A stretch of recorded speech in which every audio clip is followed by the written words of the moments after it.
made this. Engage!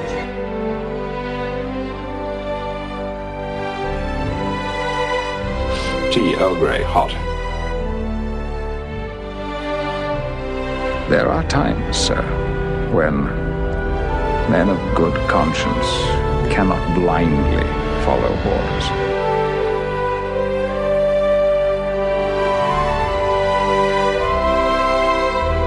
What we leave behind is not as important as how we live. I'm Captain Jean-Luc Picard of the Federation Starship Enterprise. Make it so. Hello and welcome back everyone to Make It So, a Star Trek Picard podcast for the We Made This podcast network. I'm your host Tony Black, and my co-host with me on my...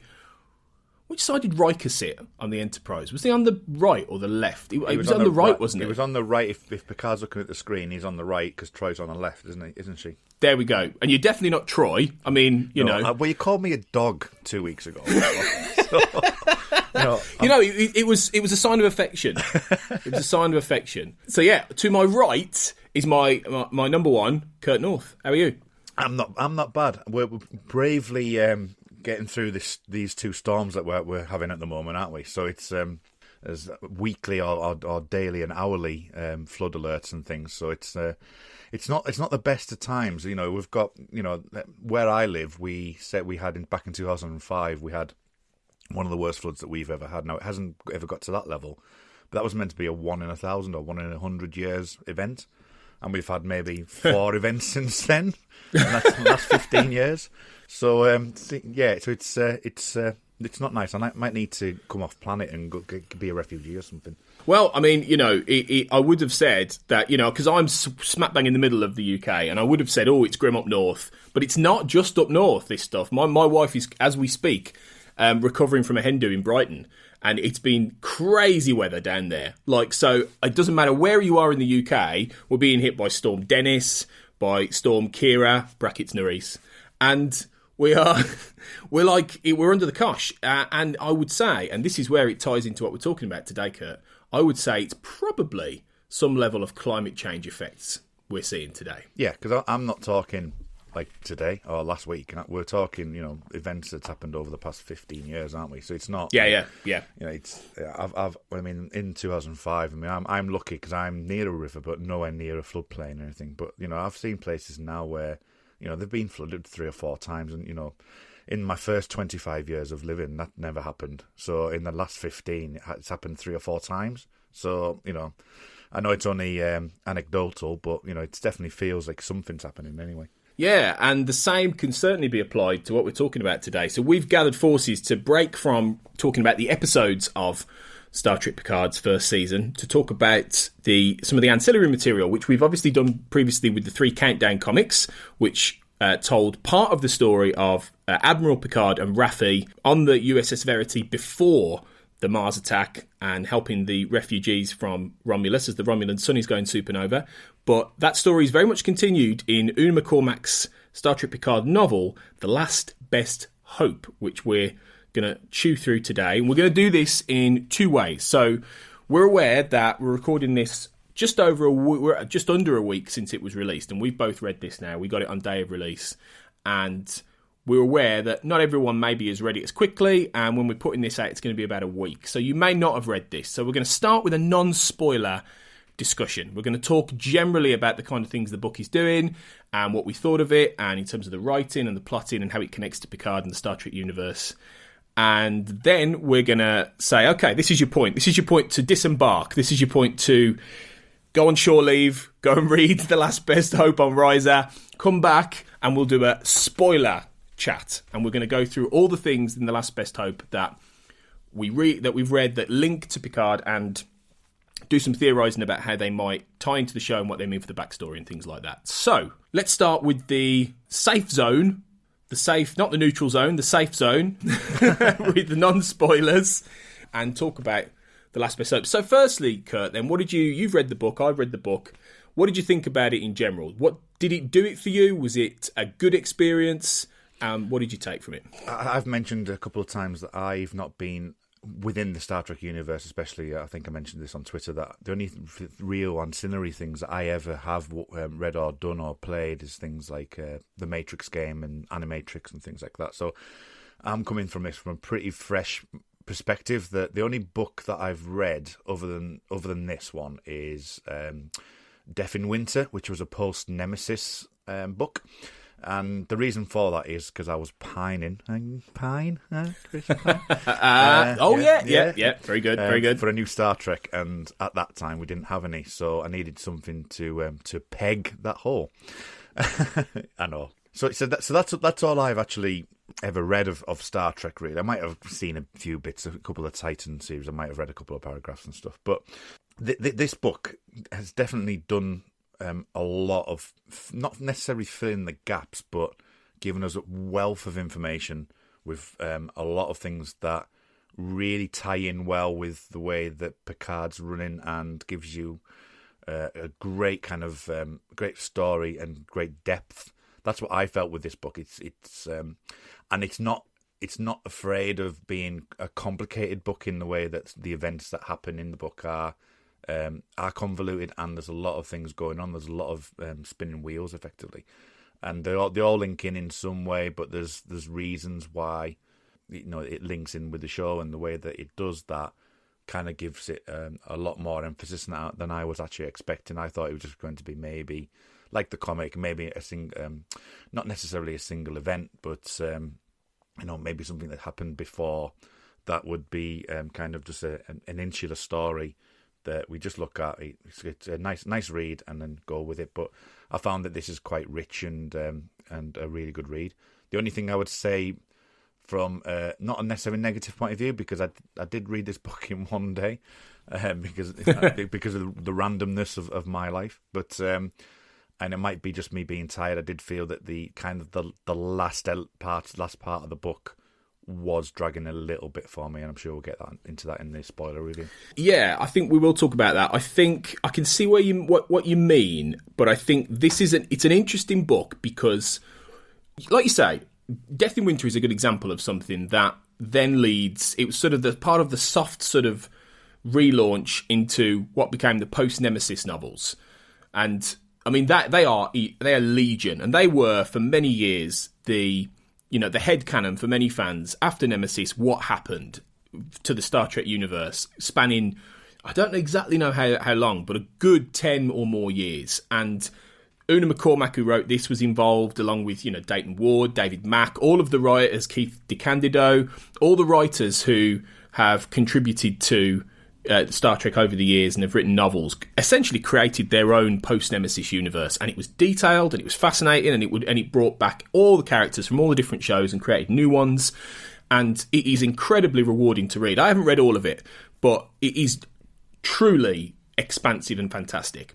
But then since the Star Trek universe has been relaunched, and we were having a discussion about canon and everything on the Make It So podcast group recently, the fan group on Facebook, and talking about how, none of this stuff technically is canon, and it can be overwritten by anything on screen. And that's exactly what's happened with Star Trek Picard now, in that all of the post-Nemesis novels, essentially that whole continuity is now alternate universe.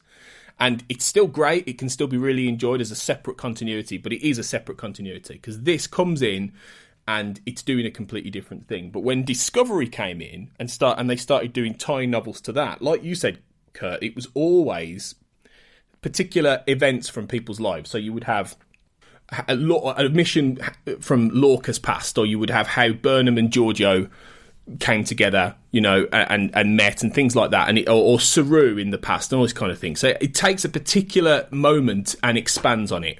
A recent one was what was Captain Pike's crew doing during the Klingon War, in Discovery, a whole thing on that, which is great, and that's but it's kind of its own pocket thing.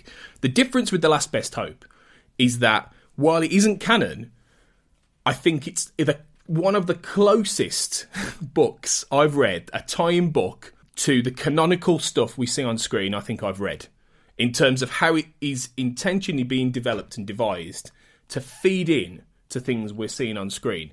It's interesting how it was released the week of episode 4 of Picard, which obviously you and Craig Mackenzie recently talked about absolute candor, because that very much talks about the after effects of, the Romulan supernova, and goes into, it goes back to Vashti, and he sees these characters, and we see a little bit of how things are post the supernova and post the Picard's mission. And The Last Best Hope, without spoiling too much yet, is very much centred around that period of Picard's life, isn't it? And what he was doing in that mission. So it feels very canon, while not technically being canon, So what you're saying is that I've decided to come in and read the books at the right time, basically. Essentially, because if they all go like this, it will be very interesting. Although I suspect with Picard now, what you'll find is that you will get more of the Discovery-style novels for the characters. So you'll get what happened with Rios and the Ibn Majid. You'll get what happened with Raffi between, the end, the Mars attack, and you know what I mean? It will do things like that, I think. Yeah, well, I think that you're probably right, because this does feel like it's part of the collection, and as you say, without spoiling too much, we are around the era of the supernova. It deals with events that are happening there. There'll be people that might be already been on screen that might well appear in the book, and it does, and it's just, as I say, it's the enrichment kind of thing for me. It feels like it covers quite a wide spectrum, I think, is probably the best way of putting it without spoiling too much. Is over the course of the book, the book covers so much, but doesn't do it in a way that you'd think it really kind of runs over stuff too quickly. It does feel like you're getting it's almost world building. I think that's probably the best way to describe it. The way it world builds the elements of what we've kind of missed between Nemesis and now, really. So I think for that reason. And I can imagine, as you say, if any further books were to come out, that it would maybe be a bit more focused on something else, and potentially someone's past, or an event that happened, rather than just this expansive world building kind of aspect that we've got with this book. Yeah, I think world building's a good description there, and mythologizing, very much that period between Nemesis and what we've seen on screen, particularly 2399, which is when Picard's set, and the snapshots we've seen. It sort of works around elements such as some of the flashbacks, so Picard and Raffi after the meeting with Picard and Starfleet Command. It works around a lot of these things and fits as part of that tapestry. But I think what it also does is, even though, like you said, there's a lot going on and there are quite a few disparate threads and characters and things like that, I feel like it works as part of a whole. It works as part of a broader story. It's not like a Star Trek story that has, like many of the tie-in novels or many of the, novels in the connected universe that have a particular story that takes place in a condensed time frame, and has an ABC.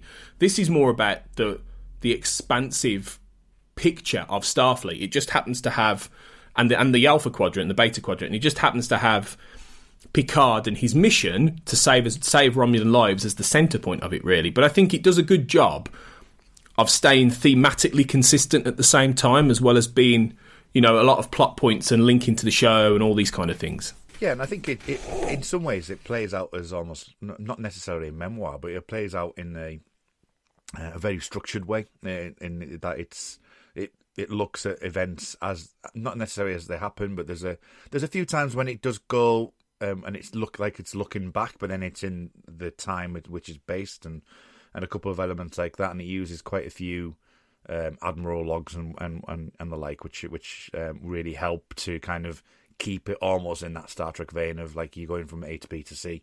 So there's not too much with kind of like the normal storytelling arc in some ways, because it's more like a collection of events rather than a, as I say, a single thread, which again I think, but it really, as you say, it's thematically and everything ties in well, and it's linked in really well for that to kind of give you, that need to like kind of go, well, what's going to happen next kind of thing. It's what's the next thing that's going to happen to during this mission. Definitely, and I think it does a few things that add.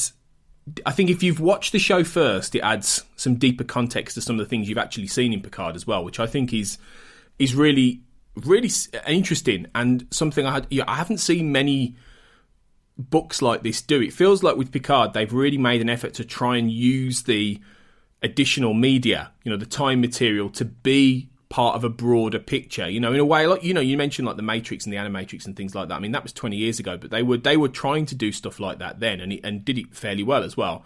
And, Star Trek by no means is the first, universe to do this. I mean, it's quite common practice now in that you get tie-in novels, you get tie-in comics, they do it for a lot of things, but it's not very often that you see something. I mean, I think the key thing with this is that they are, what Star Trek, what the CBS collection people have done is very much work with novelists, work with comic writers and artists more than they used to. Back in the old days, it was just, there's the license, send us a pitch, if we say yeah, if it doesn't contradict anything, yes, fine, go and do what you want. And then you would get some really good novels, don't get me wrong, you would get some great novels, but they're completely free of any kind of continuity and you can just slot them anywhere.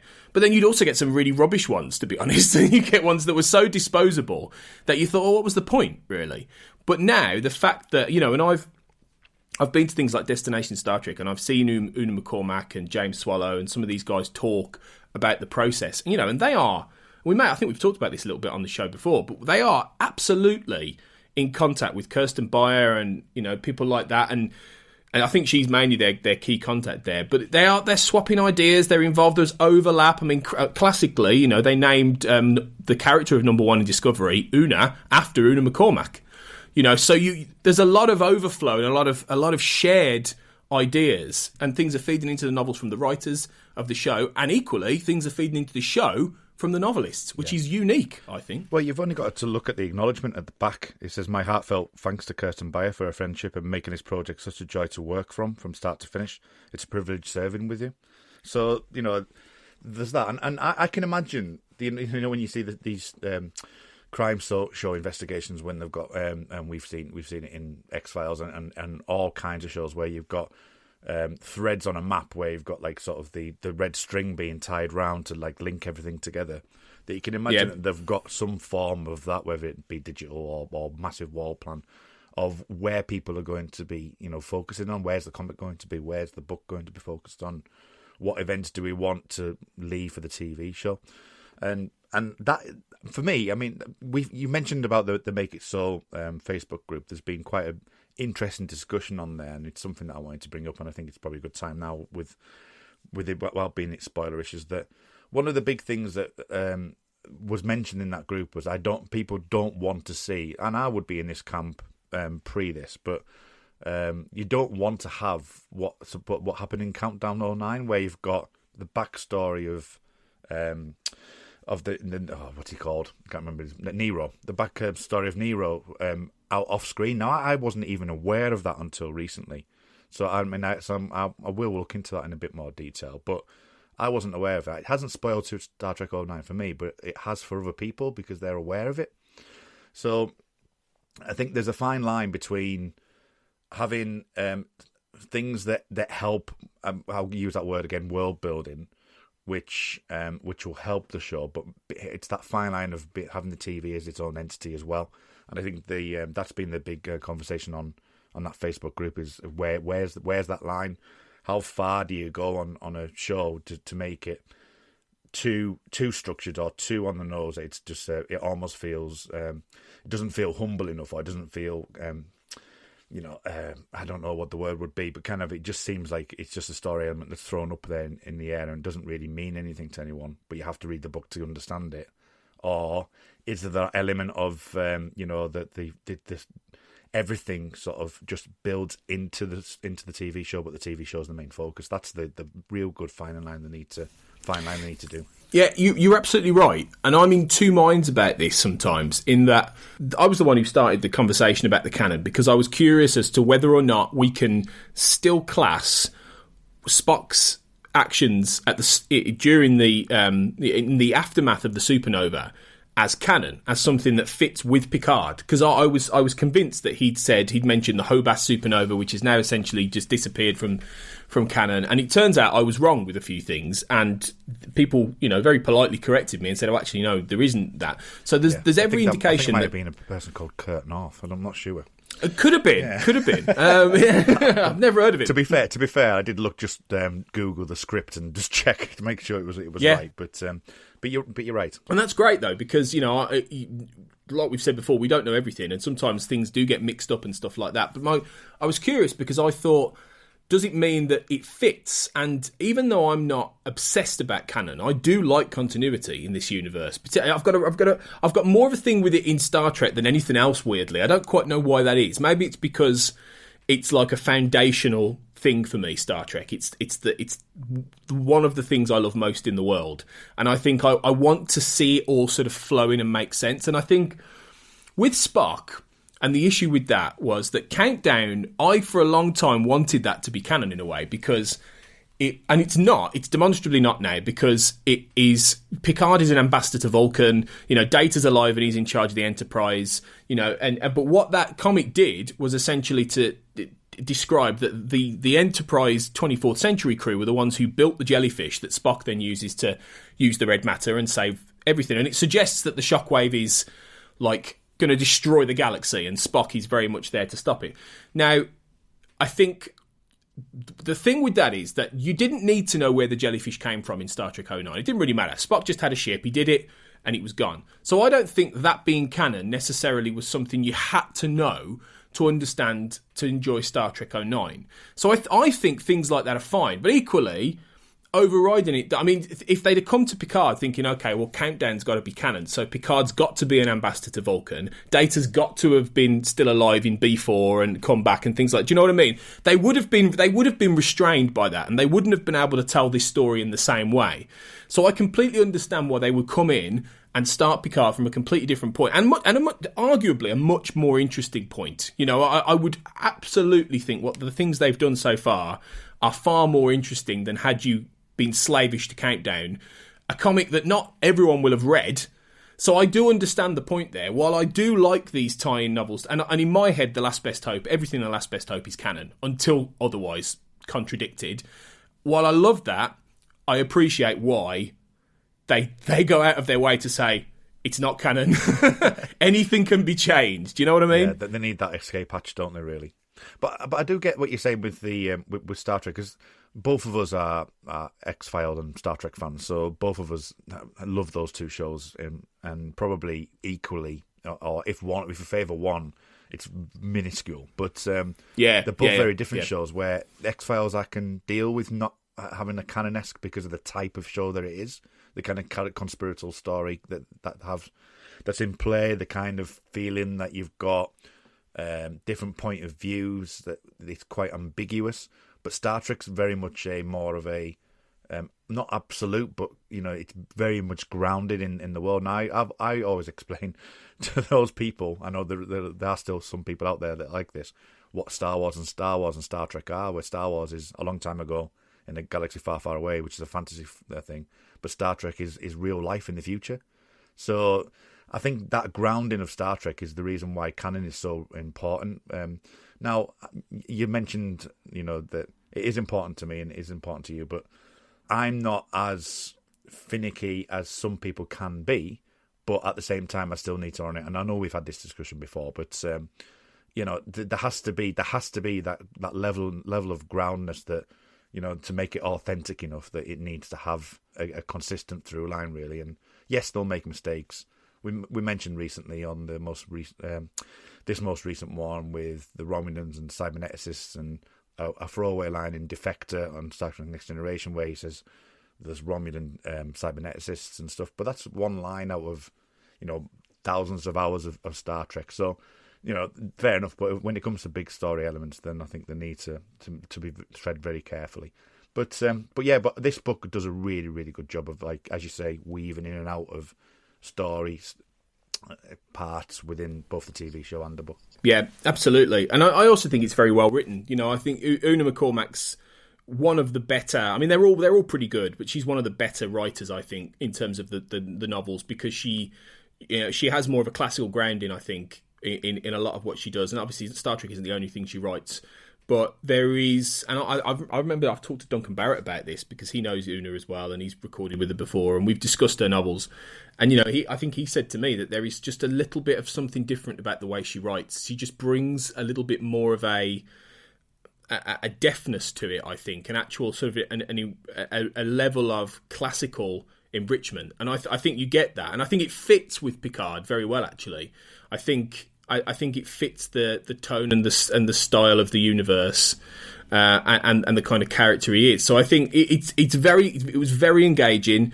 There was, and sometimes you find in some of these novels that there will be characters introduced that are less interesting than others, and the novel will spend time with them because it has the space to do that, or it will spend time in their heads. And sometimes it's a bit, just get me back to the characters I know. This person is boring.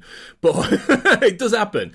But I didn't find that with any of the characters who Una created for this novel, whether or not they show up in the TV series, and some will, maybe, and some probably won't, and some definitely won't.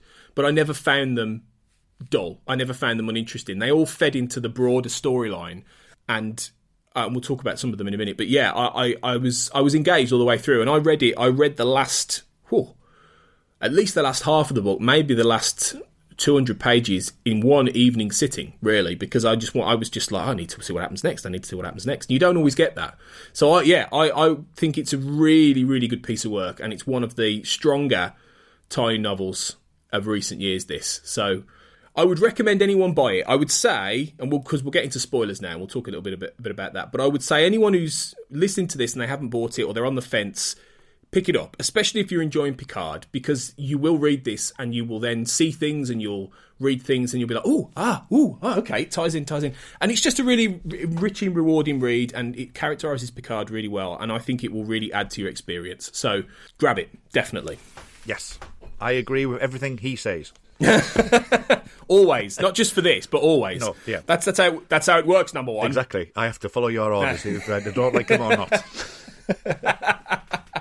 Okay, so this is the point we're going to switch to spoiler mode. We're going to enter the neutral zone now. So ray shields, set your phasers to stun, because if you haven't read the book, this is where I invite you to put the podcast down, go and read it, and then come back when you are fully immersed in the last best hope. So last warning, and off we go.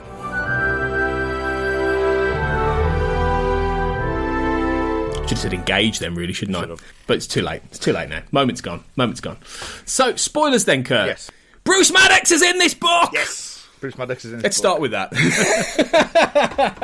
Okay. Right. Now, to be fair, I was really surprised by this. I did not imagine this book would have the relationship between Bruce and Agnes Jurati and explore all of that before the events of Picard. Maybe a lot of people thought that would happen, but it really surprised me in a really good way. I didn't see it coming. Yeah. But I think, for me, I came into this book, was there a synopsis of this book before it came out?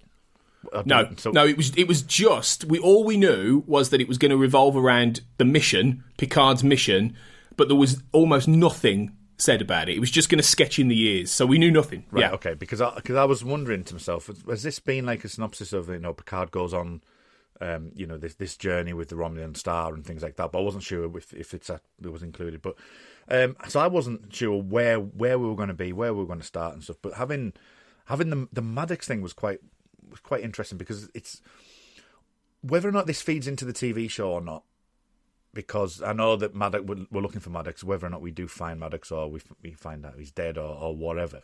But this is the surprising thing for me was the Jurati-Maddox relationship. I found that really bizarre, but I wasn't expecting to have so much of this, of Maddox and the Geordie and the, is it Mackenzie, that kind of triage of people, where they're building the synths that Maddox has given up his life to building a sentient being, and he feels so frustrated that he's having to do this work for the refugee crisis. I was really surprised that they kind of went down that line. I absolutely assumed that we would just be following Picard going through the Romulan refugee crisis and what happens in that element, which we do, but the Maddox thing was definitely a surprise, and quite in depth as well about what happened and how things worked with him as well. So yeah, I was really surprised. Yeah, I thought we might get some stuff on Mars, and I thought maybe we would see Geordi, and we did. Obviously, he plays a relatively important part in this. But I didn't think we'd see Agnes.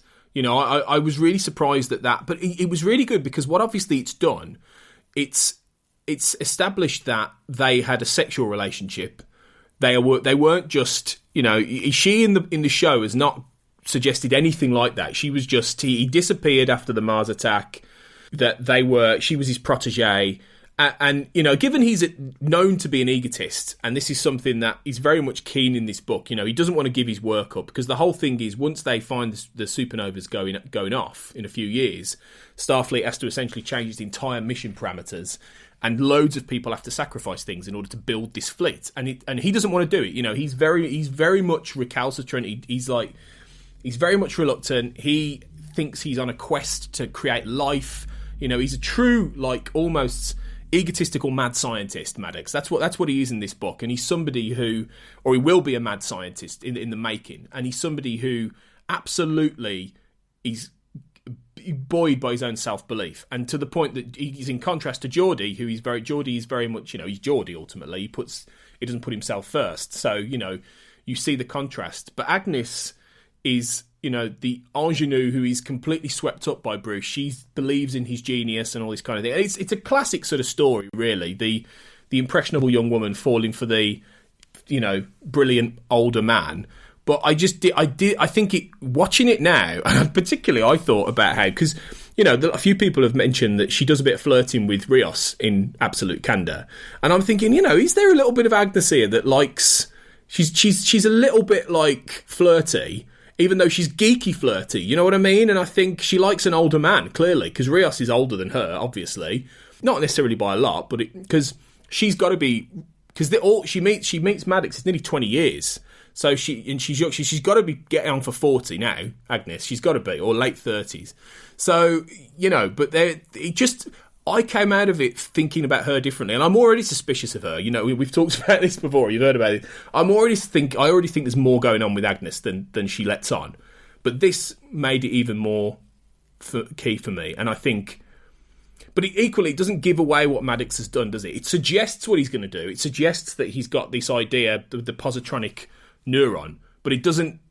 There's a big gap there between when he presumably goes off and builds Soji and the others, and what he's found, I suppose. Yeah. I mean, it confirms that he got the neuron from B4, which was a nice touch. Yeah. So we definitely know now that that's where the neuron came from, and you know, and it's pretty much. I don't know if this was a Jonathan Frakes thing, but the most recent episode, Absolute Candor, where she does the data twitch, as she's walking through the Borg corridor. So it's, you know, she is. I mean, we know this anyway, but she is. You know, part has been designed because of this neuron. But yeah, I thought that in itself was quite good. And then the kind of interplay that we get with Geordi and Maddox later on, both at the beginning. That with the beginning, Geordi is very much like you're saying about him being egotistical. That Geordi is telling him, "We've got this issue. We need synths. Mackenzie's got this. I think her name's Estelle Mackenzie, isn't it? Stella Mackenzie, yeah, I think, yeah. Who goes to Geordi and says, you know, I've got this idea. We can't make these parts. They're not machine. They're not. We can't put them in the replicator. We can't create them from the replicator. They need to be done by hand. We don't have the manpower. What about synthetics? They're not a sentient being. And they go to great strides to say, you know, they're not sentient beings as well, don't they? Maddox says, you know. It's a lesser known. It's bio-neuro, not positronic. So they're really pushing that element, which I thought was really good, because then, you know, we kind of sidestep the idea of are they living, are they not, to a degree. But the Geordi kind of thing was like he was literally pretty much punching him in the face, saying, "We need you to do this," and Maddox still wasn't getting it. And then later on, when things do go wrong, where Geordi goes to see Maddox, you kind of get that same feeling that Maddox just is devastated, and you know but pretty much all he's thinking about is what about my work? Yeah, you know? Yeah. Which is a great arc over the course of the book. Yeah, and he's not really bothered about the 90,000 people who've died. Really, he's more worried. And there's the great thing with, and we'll talk more about her later, but the character of Olivia Quest, who I really hope turns up in Picard actually, because she is a horrendous populist. She's just. We'll talk about her in a bit, because she was very, very, very interesting character, and she. Maddox hates the fact that she basically tries to politically turn his work into the idea of these synths being something for people in the Federation in their home. Have an android, have a synth. They can do all the things for you. And he hates the commercialization potentially of his idea when to him he's creating the next step of existence. And it'll be fascinating to see, because I think I don't know, what did you? I mean, I'm guessing you've seen the trailer for next week for Stardust City Rag. Yes and no. It was on the end of the episode that I watched. I'll put it that way. But I've also seen elements. I've seen a little clip as well, but I haven't seen all of the trailer. But it does look mad. It looks mad, but I may be wrong with this. I'm sure we see Maddox in that trailer, because there is an older man who falls over. It looks like he's drunk, and it looks like Maddox. And I paused it, and I was like, I think that's him. So I think we're going to see him. I think we're going to see him at Free Cloud, and he's going to be a mess of a man. He's just going to have been, this drunken, guy living on the fringes of existence now, having maybe created what he wanted to create, or doesn't know he's created what he's created. I mean, I keep thinking maybe something happened and he gave up on his work, but he created Soji and Daj. He didn't realise what he created or something like that, or he's put it out there. I don't quite know. I think there's a lot we don't know, but all we know by the end of The Last Best Hope is that he's got the idea of what he wants to do. He's under the cosh because the synths have gone rogue and he can't do the work here, and then he just goes. He goes because he knows he's got to continue this work somewhere else, but it leaves a big gap there. We'll see. I'm more and more convinced now we're going to see him in Picard, though. I mean, I had my doubts about this, and I thought we would see him, he'd be dead and this kind of thing. I don't think so. I think we're going to see him, and I think we will see a man who is just completely, who thinks he's failed, because it would fit thematically with what Picard is all about. It's all about broken people who feel like they failed in life, and that is very much the arc of this whole book. Particularly with Picard, because he starts at the beginning of The Last Best Hope as the Picard we know. He's on the Enterprise. He's Captain Picard. He's living in a world where post Nemesis, which is pretty normal, pretty stable, and this kind of thing. And then the moment this, they find out about the Romulan supernova, everything changes. He gets promoted. He goes on the Verity. He meets Raffi. He goes on this mission, and steadily throughout I think what the book did brilliantly was chart. And it bookends it, because you've got him at the chateau at the very beginning, looking back and realising how foolish he was, or how much he didn't realise what was going on. But it charts him from being the Picard we know through to somebody who sees his entire world change around him. The Starfleet, the Romulans, everything, just in the matter of like 4 or 5 years, completely dissolves. And he's left a man who feels like for the first time he's truly failed in what he was doing with his life. And I think that is, and in a way, Picard the series is the follow up from this. I mean, you could have almost made this as season 1, actually, in a way. This, what I mean? It could have been the first thing, and then you see him degrade. I think that was brilliantly done. Do you know? I think that this was something that came to mind last night, just while we're talking about that. Is that this to me felt like you could have this as a TV show. This book. It would be, and the best way of describing it would be in the realms of more Battlestar Galactica than it would be Star Trek, because of the kind of the crisis and the events that are happening with Picard as the head of that. That it would feel like more of a Battlestar Galactica TV show, which I think would be amazing to see that. But sadly, we're not. I don't think we're going to get that. But yeah, you talk about that quest. I mean, you're right with her being populist. It's. Yeah, she's definitely an interesting one, and I do hope there's a couple of characters within this book that I hope that we do see. And talking about the Picard's arc, that you've got him going from the chateau to where he is over these 4 or 5 years, and you see his ideals, and some of this we're picking up on in the show, which I spoke to Craig with last week. The fact that he's dropping that Romulan sign on absolute candor, and then he's going into the bar with 7 minutes to go, and then causing all kinds of havoc. Whether or not that's to do with his illness or not is a potential thought, which I think Craig brought up, which is definitely an idea. Or whether it's Picard, or mine was whether or not it's Picard trying to be the person he once was, but he's not there anymore, or that world doesn't exist, and he feels so out of place. But I think that this book really does well with Lieutenant Coley as well.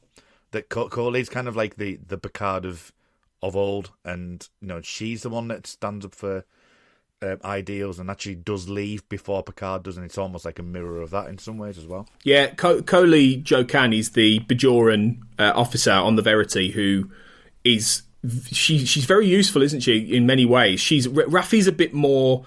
She's very practical, and she's great at actually getting things done and knowing things within the Romulans and things like this. But she's not really a people person. Whereas Coley is much more of the go-between. She has that Bajoran calm. She's like a calm Kira. She has that Bajoran way about her that she can just communicate with people and things like this. And she leaves because she's horrified at the massacre that happens on Nimbus 3 when Picard won't stop the Tal Shiar from just wiping out these refugees who are considered useless and poor and this kind of thing.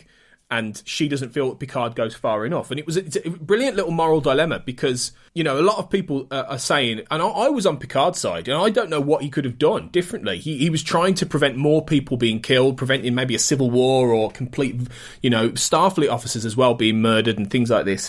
And it was a really difficult choice, and it anguished him massively. And I kind of feel Coley overreacted. But at the same time, it was very well characterised because, Una McCormack's done a lot of work with the Cardassians during and after the events of Deep Space Nine in terms of building that world and things like that, and she's done a lot of, and there's plenty of references to Cardassia Prime after the Dominion War and what happened with and the Cardassians are almost used as a mirror, in that they suffered a Holocaust, they were destroyed by the end of the Dominion War, and the Federation went in to help them like they helped the Bajorans at the end of the occupation. All this stuff we've seen in DS9 and after DS9, and the comparison is made that the Cardassians, while a very proud fascist race, very sort of secretive, at the same time they were on their arse and they needed help and they took it. Whereas the Romulans is a very different story.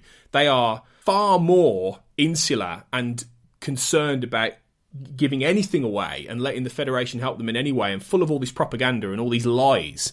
So that I loved that mirror, and Coley was a great character to sort of be that person who's gone through this kind of trauma, and during the occupation, in the wake of the occupation and everything. And she, in a way, she sees things as very black and white. Picard needs to do more. And I think that's one of the things that came out of this, and one of the reasons he's quite a sad figure by the end, in that he feels like he didn't do enough. He could have taken more of a stand. He could have intervened more, but he's trying to balance it. He's trying to do the right thing, I just think that was really well written during this book. You see this decay of this mission. It starts all positive. Everything's going to go well. They're going to help. They're going to rescue. And by the end, it's a mess, and that it's a real mess. And it's in a way, it's the kind of thing that the show will never really be able to do. The show won't have time to get into all this in the way this book did. No. And that's why it's a really essential read for me. Yeah, I would absolutely agree with that. I think there's a number of ththings that the book does that really kind of focuses the mind on some of the things that I might have had issue with, or other people have had issue with. Yeah, but just going on to what you were saying about the Cardassian, another little lovely touch. And this was a message that you sent me when you first read the first 20 pages, was Captain Worf, brilliant. Oh, yeah. The way that they give a reason for that, the fact that, they were concerned about, and it makes more sense now you say about Una McCormack with the Cardassian theme, because they talk about Worf's reprimand when he saved Jadzia, and he could have helped with the Dominion War, cut that by a few years, or... Yeah. Is that Change of Heart? The episode Change of Heart in DS9? I assumed it was. I didn't look too much. I just saw it on the page and assumed it was that. I think it is. Where she's like dying on that planet, isn't she? But yeah, so I assumed that was that. But the fact that I think it's Bordson who's the he's the CNC, isn't he? So CNC. Yeah, so he kind of challenges that with Picard, saying, "Well, look at Kronos and look at what happened there. You know, the fact that we were mortal enemies, same as the Romulans, and to have Enterprise as the fleet leader with a Klingon captain is just shows the Romulans, this can happen. This is what we were with the Klingons so many years ago." And re-emphasize that, and I thought that was brilliant as well. Just having those little kind of in canon things. It's kind of like, oh, right, okay, yeah, I'm seeing the world here. I'm seeing as it all transpires. And I thought the story to get Picard off the ship was quite not necessarily contrived, but it was a good explanation of why it couldn't be the Enterprise. It couldn't be the flagship because the Romulans would automatically go, oh, I don't know. So I understood that. I thought that was a nice little touch. Could have probably been the Enterprise. It's an interesting decision that was made there. I mean, the Verity, I think, is now... I think I'm going to confirm this, hopefully, if and when I speak to Una McCormack about this, but I think the Verity is named after her daughter. So I think the Verity is something Una McCormack named, and then it carried through into Countdown. So the decision was obviously made for Picard to not be on the Enterprise during this mission. Yeah, like you say, I think it is a little bit contrived, but I think it works. And I think just to be able to give us Captain Worf, even if it's only mentioned in this book, is great. And I think it's because I don't think anyone would have expected him to go down that path. And if the TV show eventually confirms this, then it will be canon. It's only semi-canon right now. The TV show might well... and I had a big debate. I messaged Duncan Barracks, he was reading the book as well, and I said, Captain Worf! And then we got into a chat about... if Worf would still be captain in 2399. And we did the maths about it. We were thinking about, well, Picard took over the Enterprise D in like 2364. And so he was in charge a good 15, 16 years. So theoretically, Worf took over the Enterprise, according to this, in 2381.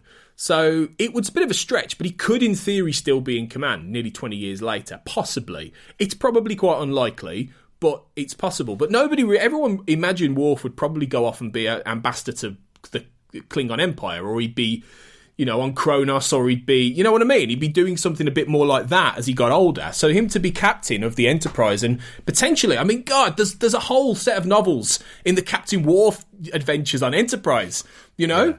There is, but then at the same time, the big question is, if Starfleet is one of the things with this novel, it goes to the point of saying Starfleet is essentially going to have to give up a lot of the things it's been doing for years. It's going to have to give up the exploration. It's going to have to give... So how much exploration was the Enterprise doing during this period, with Worf? Were they off, doing what Picard was doing with the Enterprise, or were they, on relief missions, or were they security for a particular area? Do you know what I mean? So maybe they weren't... Maybe that era of the Enterprise with Worf in command wasn't like the Next Generation era, you know what I mean? I think it would have been in a different paradigm, really.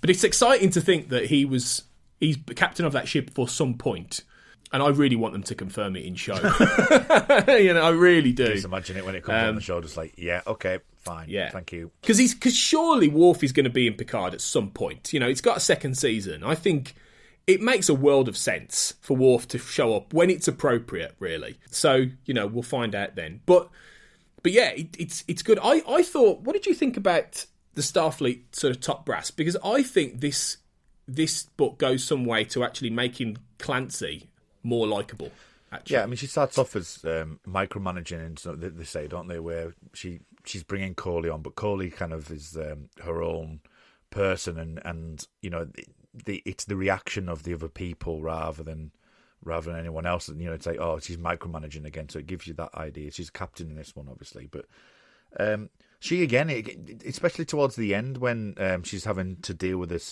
succession of the planets, the seceding of the planets, where she's having to go to Quest and saying, please don't do it. It's she's trying to walk that line of like, I'm trying to hold the Federation together here. The last thing we want to be doing is to do this, and even to is to like sort of break up the Federation. We don't want that to happen. We want to be able to save the Romulans. We want to be able to do this. Want to be able to do that. And even at the beginning, where she's saying, "No, this must happen. We have to help them."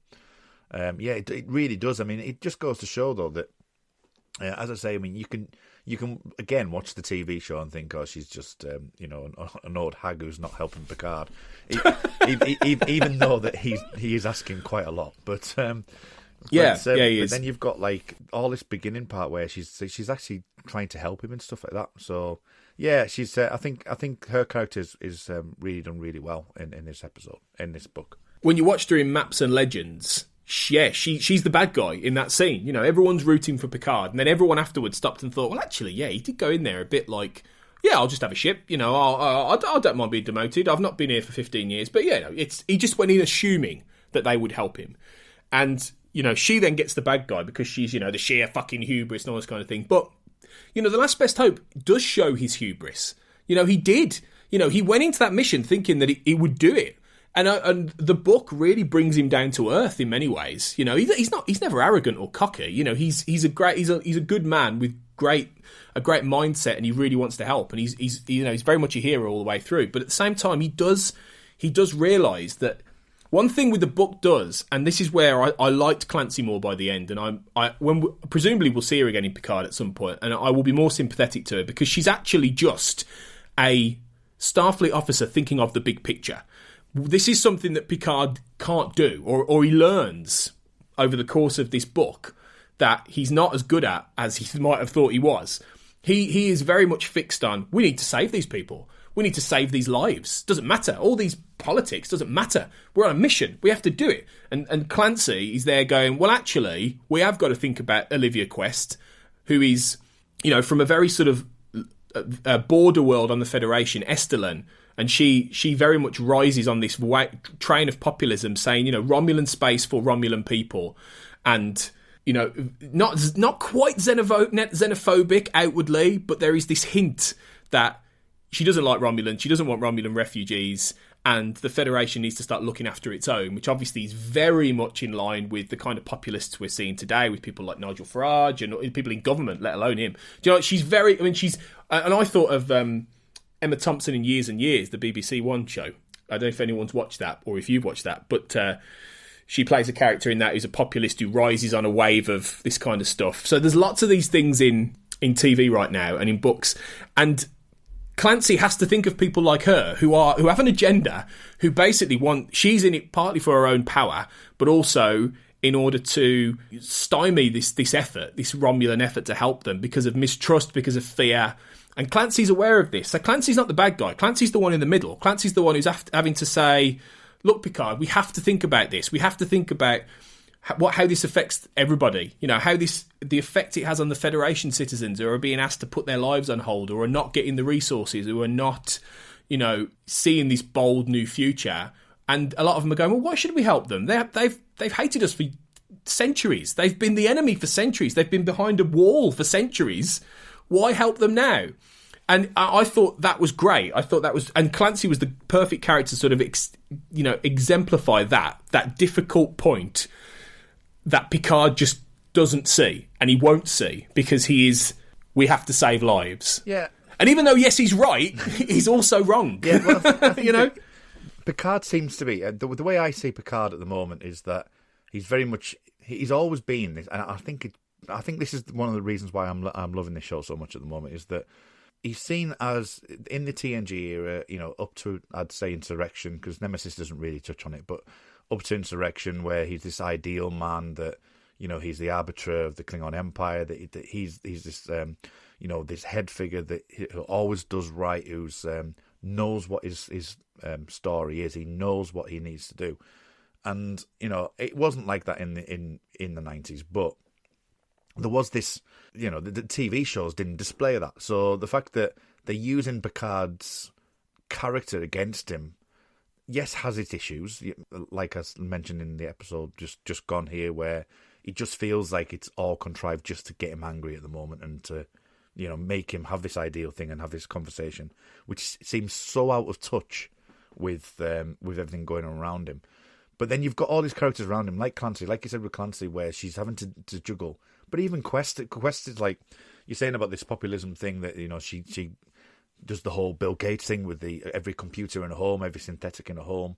That backfires on her, that she's having to deal with that event. But then she's also got the people who are backing her to get onto the Federation Council, who are in the neutral zone, who are around that sector, who are, her fan base, or her base effectively, that they support her as saying, Romulans in Romulan space and whatever, I think is just like the way that they're really giving these characters around Picard reasons for both for and against, and I think that Picard seems to be lost in this structure, and that's definitely the way I feel with both the TV show and this book. But it's interesting how the book, talking about the Romulan space and things, how the book starts off, and this answers one of my questions, was 900 million didn't seem a lot, but then we find out that there's actually trillions of like Romulans, but they're just not listening to them. They're just like, no, we've agreed there's 900 million people that you need to save. Leave the trillions of other people alone. But then, as the story progresses, that they're going to evacuate them further. I know we'll get into the science of it shortly, but they evacuate them so far, then, oh no, something happens and they have to evacuate them even further. Then Picard makes that decision of going into Federation space, because again, he's like, lives need to be saved. There's a Federation planet there waiting for someone to open up with open arms, saying, we can take them in, and he violates that neutral zone just to be able to do that, which is a total Picardian thing to do. But then it causes all of this ramifications and a massive wave which goes right through, and obviously that develops into Quest's role, and then obviously Clancy having to deal with it. Well, I love how I don't know what character it is, but I'm sure somebody at some point says to him, "Well, you have just basically brought down the neutral zone. Do you realise what you've done?" And he's like, "Doesn't matter," and it is great. He basically dismantles something that's been around for centuries because, it is the right thing to do, and it is a very Picard thing, and it's in many ways, he is right. He is doing the right thing, but he doesn't understand the geopolitical ramifications and the fact that he's up against a Romulan state, which is extremely, partly in denial, partly lying to the public. I think one of the great things it does, you really get that sense of apocalypse, especially by the end. When you've got that great, because there is a level of this that is fairly a bit set piece based. So you've got the incident on Nimbus 3. You've got him going to Vashti and meeting Zani and meeting young Elnor and this kind of thing, which is lovely. And then you've got the Quad Milat, I think, I don't know how you say it, the Quad Milat or whatever they're called, the Romulan nuns. For those people listening in and listening to our episode 4, it was almost a mental note not to mention that. I think Craig had said something like, "Oh, it's the people that do such and such," and I was like, "I'm not going to say it. I'm just going to." Quad Milat, I think. I think it's Quat Milat, because I've listened to the official Star Trek Picard podcast, and I think that's how Alex Kurtzman says it. So the Quat Milat, I think it is. But you've got those guys, and then you've got that really good one at the end, which is where they go to this planet not far from Romulus, and there's this governor who refuses to let like 500,000 of his feudal sort of civilians leave, because he refuses to believe anything Starfleet are saying about the supernova. He refuses to believe that they're all going to die, and they have to sort of bend the rules and go around him. And a person gets killed, but as a result gets murdered in cold blood, and they can't do anything about it, and he will just end up burning on this planet. So there's lots of little things like that really show the complexity of trying to overcome a massive level of state propaganda. And I think, and that's why I think I love the fact Una McCormack includes the scientific allegory and parallel to climate change denial in this, because that is exactly what the astronomers are all about. You've got Dr. Safadi on Earth, who is realising the supernova is going to destroy far more territory, and she tries to get Victet, I think he is, on the equivalent on Romulus. He's on Romulus, isn't he? Yeah. I think he's on Romulus, yeah, and the equivalent guy to get the information, but it ends up being corrupted by the Tal Shiar, and he's brought in and he's beaten up, and he's completely destroyed by the propaganda machine that you will not admit this is the truth, and they know it's the truth, and all the elites are getting out of there, and they're leaving. And then when you said about trillions, Kurt, a lot of those trillions are dead. The elites are pissing off, and they're going to leave them all to die. And that's the reality of it, and that's the chilling, scary part of what in theory could happen in some level of our own future, where a lot of people are just left to die because the rich and powerful just bugger off because they can, And especially in a country like, the Romulan equivalents we've got like now, particularly North Korea. You could imagine that happening in North Korea for definitely. Maybe China, although China are a little bit better these days, but certainly North Korea, places like that. And that's the scary part. And I think it's really good at sort of, and they're quite on the nose, aren't they, about the fact that the climate of Romulus is changing and that it's getting hotter and that you're, and you really feel that very clear comparison to the modern day of what we're going through or will be going through. Yeah, well, they even mention it. I mean, you mentioned, I think, Safadi. I think it's Safadi that goes on to the panel, doesn't she, where Quest is on the panel. And she's saying, this is, she gets drilled quite significantly from Quest and, and she doesn't back down. Whoever, I might not be Safadi, it might be one of her, I think, her understudies. No, I think it is. I think it's Safadi. Yeah. But she gets drilled quite significantly, but she won't back down. She doesn't back down. She says, "No, this is happening. This is happening." And it's as you say, it's a total allegory to what's happening around us, and that's Starfleet. That's the Federation denying. That's like who we rely on as the people. Where you've got people in, say, likes of say Africa or whatever, who might not necessarily have the clout to try and make this change, but it's going to affect them the most, and then we're going to have the mass encampment refugees coming over to the Western world because the climate is different here, even though it's getting more it's getting worse here, but it's actually, if you go to like the droughts in Africa or whatever, it's actually deafening, and these things are going to kill people, that they're going to have to move, and that's a total allegory over the scene. So that having those two aspects. I mean, I know we, that's the allegory that it kicks in, but the real kind of thing with this is that the indication or the hint that it's Romulans themselves that have done something to it, which again kicks into that allegory. But for a storytelling point of view as well, it's like, what have they done? Are we going to find out what they've done to that star? Because that's the whole reason why Picard, has to change his. The whole armada has to change the way that they deal with things, because it's going to explode and be bigger than they thought it was, and it's all because of this hint that they've done something to that star. But obviously, the allegory is that we're not listening. Yeah, and that's the thing. That's the added sort of Star Trek science fiction idea that maybe that somebody has intentionally tried to destroy Romulus, or has destroyed Romulus. God knows who or why. The instinct would be to think it was the Zad Vash, but then why? Because they seem to be the real big baddies. But why would they destroy their own civilization? So there is a lot of mystery there in terms of quite what that means. But you're right. But it might not even be like something that they intended to happen. So you know what I mean? So it could. Yeah, it could be. Yeah, and it's just that it could be them researching. It could be them experimenting, and they've fucked up, and then they're not admitting it. Yeah, maybe. Is that what you're thinking? That's what I'm thinking. I'm thinking that they've done something, which was, and this is something that's happened because of, in spite of them doing something. So so something's actually happened, and they're keeping that well hidden, and this has caused this planet this star to explode. That'd fit, wouldn't it? That would definitely fit the Romulan mindset to actually, keep quiet. It's almost like a Chernobyl kind of thing in a way, that or Praxis comes to mind in the Star Trek universe. Mismanagement, a terrible accident, and then they just try and deny it, and they takes them time to try and clean it up and things like this. So, but yeah, I mean, obviously this is on a bigger scale. While I'm thinking about this, and something that this is for me personally with the book is that I know that I read this book before I watched episode 4.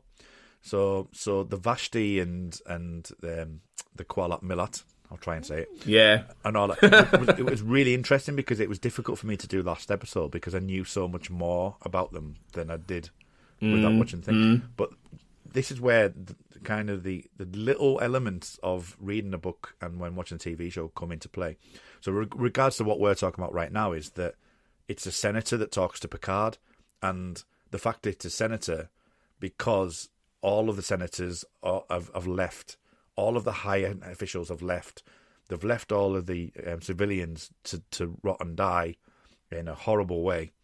And it's potentially most of the military, most of the senators and what have you have all, most of them have actually managed to be evacuated because that's the way that they dealt with things. It's only when we get later in the book that, as I say, the one where he's got the shields around his area that he's not letting anyone know, and we'll get into more detail with that. But you've got, it's only when the encampments are set up by Picard and by Raffi that it's women, children first, because that's a Starfleet, that's a Federation ideal, whereas Romulans just don't think that way. And having that senator have a talk with Picard when reading the book gives you that extra depth that I'm talking about. It's like, well, you're the senator that's managed to basically fuck off. Leave it one. You're probably the only reason why it happened, and then you're the ones that fucked off and left you. It makes it a little bit less sad when Elnor chops his head off, actually, because you think, well, you were probably somebody who got in the lifeboat first and left people to die. So, are we that sad that you've been, you've not chosen to live, as Elnor says? But it's true. It really does. That Vashti, the whole Vashti stuff is really well. You really see that in the book. There's a big chunk of that. You really see the depth of feeling he has with Zane. There's lots of things in this show that the book fleshes out more. You see things like, you see his first meeting with Elnor, and I would say Absolute Candor does more with that in terms of emotional stuff, and actually, creates that attachment there, actually more than the book does. But the book sort of sets it up.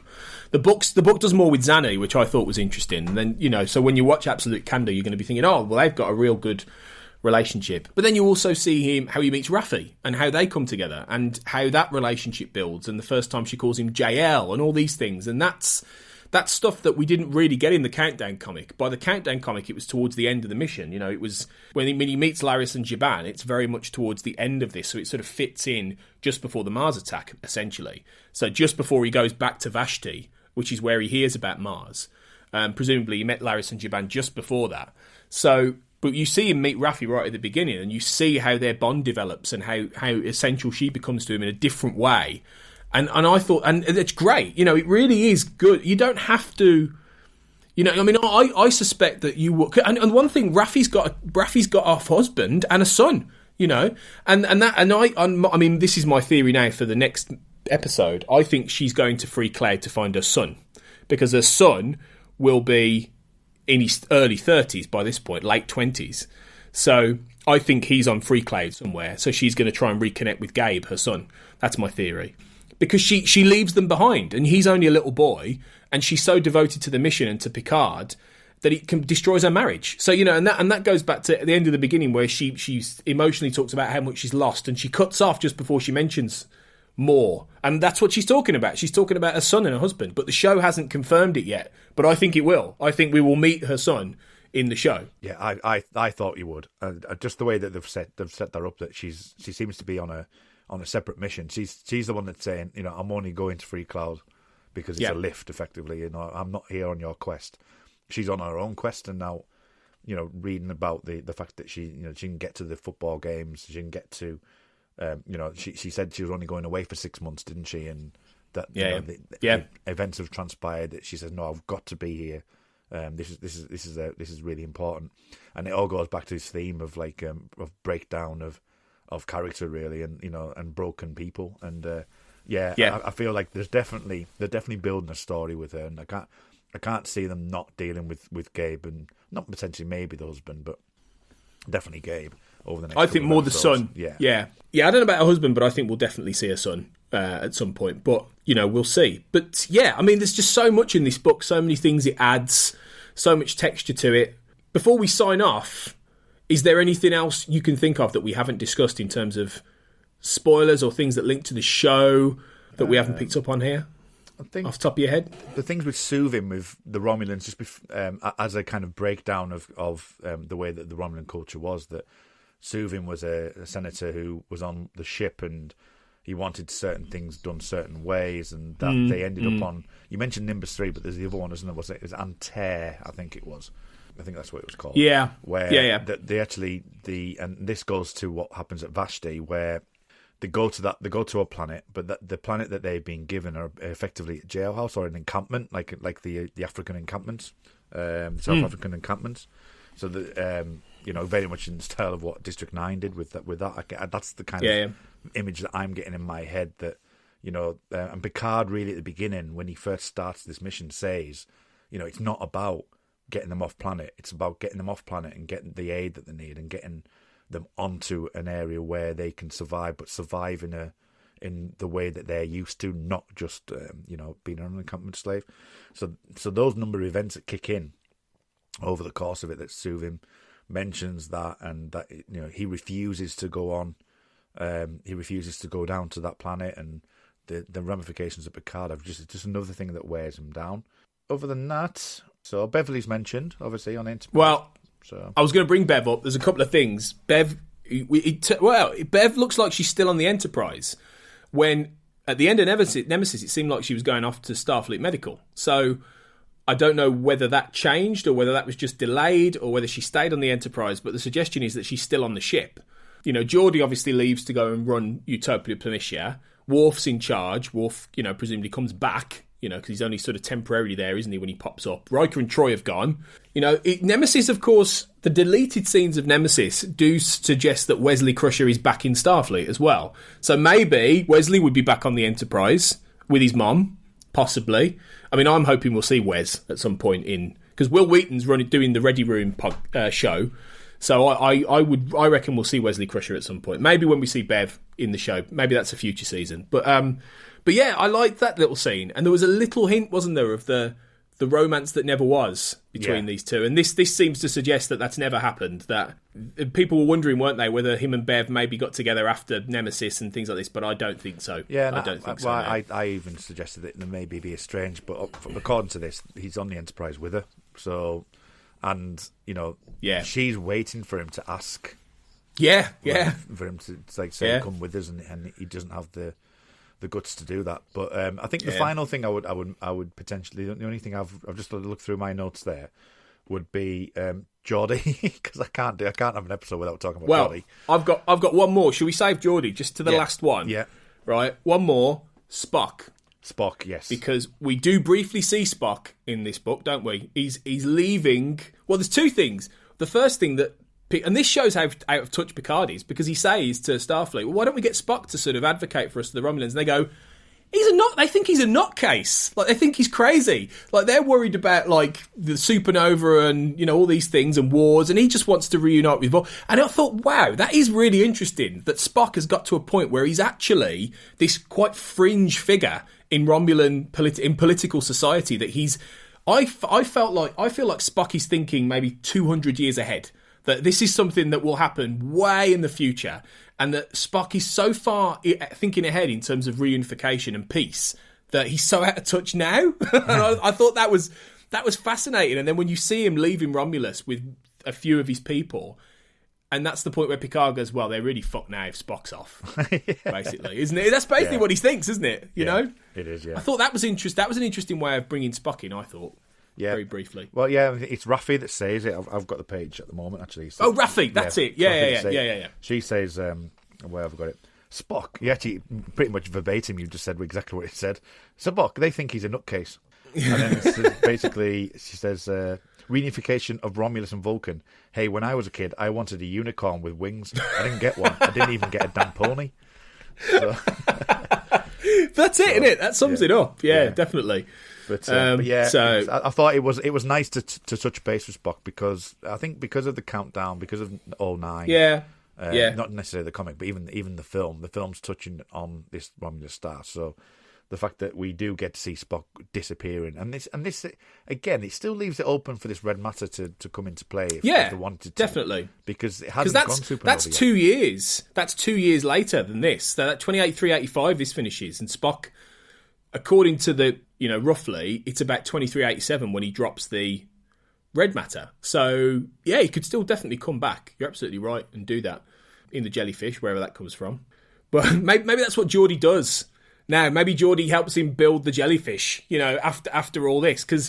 And this tees us up nicely, our final point, because I thought of you at one point with Geordie. I bet you can guess the point I thought of you with Geordie. What do you think it is? I'm going to say when it said he was on Earth. Yeah. Basically, when they think he's dead. And then he has this close shave of Mars. I thought, oh, that's even Picard had a Kirk moment there where he's like, oh my God, what's happened to Geordie? Oh, yes, sorry, yes, yeah. Yeah. But no, it was good to give an explanation for that. I think that he was off planet. At least it wasn't he wasn't actually on the Planitia at the time. So and he gives him a chance to, again, links into back with Maddox, doesn't it? The fact that he can go and see Maddox and see what have you done, but then eventually Maddox is going to disappear. But yes, Picard, I do remember actually seeing that and going, yep, that's exactly what I was like. Thank you very much. Yeah, all the panic about, is he alive? But it was a close shave, though, wasn't it? Yeah. Matter of hours, and he would have been dead. And there's the suggestion that Geordie will now have to live with survivor's guilt. So if we see Geordie in Picard at any point, there may well be, he might be a bit haunted by Mars, and I think you'll see him talk to Picard about how for a long time, he's felt like he should have died on that planet. Yeah, and I think that's a really bit meaty character, isn't it? Now that if they want to bring him back, and I'm sure LeVar Burton would want to come back, hopefully, fingers crossed. Definitely. Then that's a really meaty position for him to really take that on. I'd love to see that, actually. So yeah, I mean, that's basically it. We've covered all the key beats really there about The Last Best Hope, which is you mentioned at the start that you felt like it tailed off a little bit at the end, and I think I can see where you're coming from. It has to wrap up a lot of stuff, doesn't it, really, to get Picard at the chateau, ready for remembrance. I mean, I think, but this is quite interesting because it's something that I picked up. You said before where you picked up the last 200 pages and ran with it. Now, bearing in mind, I read it in one sitting. Oh, not one sitting, but during the course of one day. It could very well be that I was quite tired by the time I was reading the last 200 pages. Could be. So there was bits that towards the end I was enjoying the Geordie stuff and things. I just felt that Romulan aspect of the murder and the kind of the walled off areas, and the fact they were bringing the thing and the whole maze thing, which was really, really interesting, especially linking into, that's something we can briefly with the back door with Ramdran in on the Borg cube that they're talking about. You're going to go through the back, and there's all these mazes and stuff like that. I just felt that whole section where they're going onto the into his area was kind of like, it just felt like it was going on forever. I just didn't feel like I was getting anywhere with it. Did you feel that, or is it just me being fatigued? No, I think I agree. I think it does drag slightly. I think it's worth it in the end, and I think it's one of those things where it's a little bit of good cultural exploration that I don't begrudge in many ways. Maybe it slows the plot down slightly, but it's Una McCormack digging into the psychology behind how Romulans build their own houses, about how they construct their world. And I think in that sense, maybe if you weren't towards the end and you had me reading all day, you might have enjoyed that more, or people reading it maybe in chunks, because it's the world building. The book does a really good job of building on what the show has already done in terms of fleshing out Romulan society. Yeah, in a way that never has been done before. I mean, I enjoyed the whole nature of that province or whatever it was being cut off and just not knowing, and that kind of like the news was only a certain channel, and which has obviously allegories to where we are with various different what's the word? Propaganda, like Fox News and all these kind of things. Yeah, I mean, but even like sort of Islamic State and news article, Al Jazeera TV or whatever it may be. I can't think of the actual state now, but where they can only watch the news channels that they assign, that they're given. I mean, China does it, doesn't it? At the end of the day, if basketball teams slag off China, instantly they're banned from being on TV and things like that. So that all aspect. So I enjoyed that part. I think it was just as you say, the cultural part of it. But I'm absolutely willing to believe that it might have just been that, at that point it was a particularly tiring moment, and it just felt like I was going on forever. I felt like I was actually in the maze with them. Well, yeah. I mean, if you read this again at some point, then you might get more out of that, really. But yeah, just overall terrific book. a fantastic read. I'm really excited for future books. I think they'll be different to this. Like we say, I think they will focus more on particular Picard characters. I think you'll get a Raffi book, you'll get a Rios book, because there's a big chunk there that we might see in the books. I think you'll get an Elnor book, maybe, how he trains and maybe what he's doing with the Quad Millat and all this kind of thing. I could well imagine you'll get a lot. You might even get a 7 of 9 book, about what she's been up to and things like this. So I think it'll be fascinating. But Una McCormack's done a great job, and hopefully she will be on the show in the next few weeks talking about the book, and we'll get to ask her some questions. So what I would say to everybody, we haven't got a mailbag for this because we're aware it's fairly early for people reading it, but hopefully in the next few weeks people pick it up, read it, and be able to give your thoughts on what you think about this book. To be honest, if you've got this far and you haven't read it, then oh dear. But if you have read it, presumably you've read it and you've listened to this, let us know what you think in the Make It So Facebook podcast group.